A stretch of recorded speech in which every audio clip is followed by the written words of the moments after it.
Stand's made from 10mm steel plate with a rod.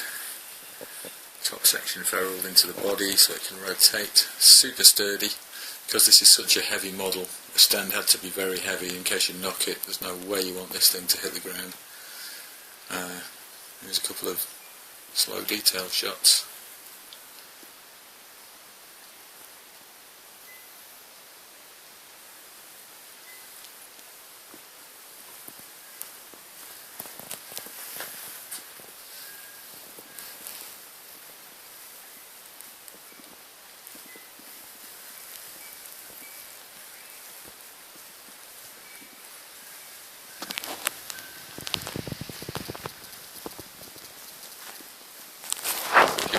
Why these bits are the way they are, with the little blobby bits. It's not how I would have normally done it, but that's how it is on the model that I've copied. So there you go.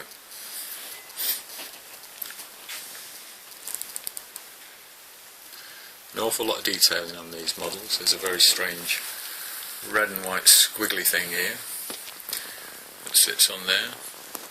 Different unread jam with the square at the back here that sits on top of what is a spade. You can obviously see that's a spade there. And the red detail on the rear tube. Some interesting red splodges on the top surface here on the original ILM model, so they've gone on. Interesting white and red ident things, and an awful lot of these almost unnoticeable tiny little black squares.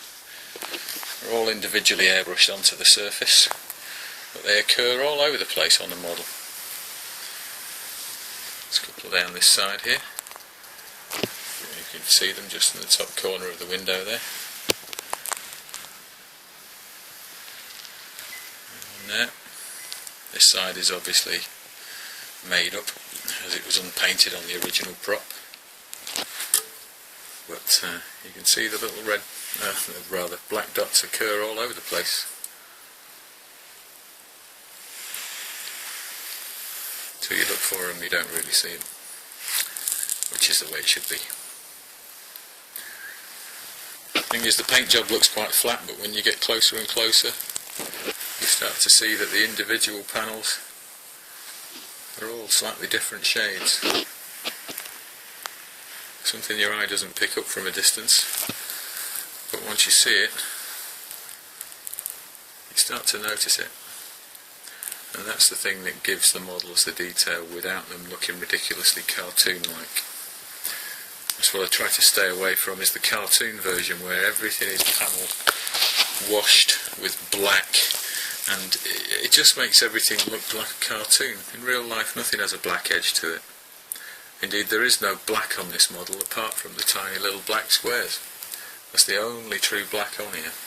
Everything else is grey, rusty browns and combinations.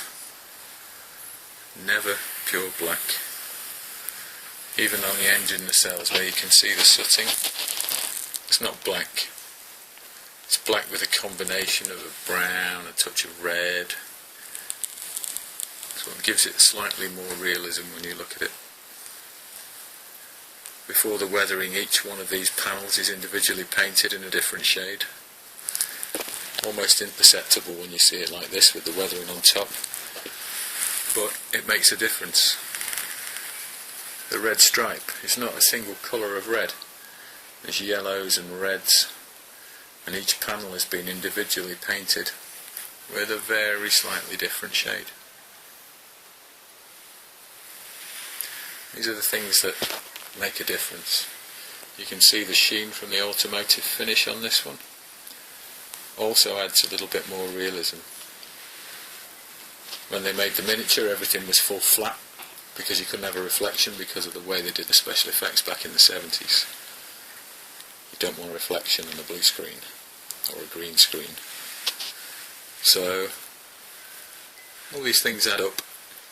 All the subtle shading, all the little masking bits, the things that are completely hidden from view when you look at it overall, suddenly start to pop out.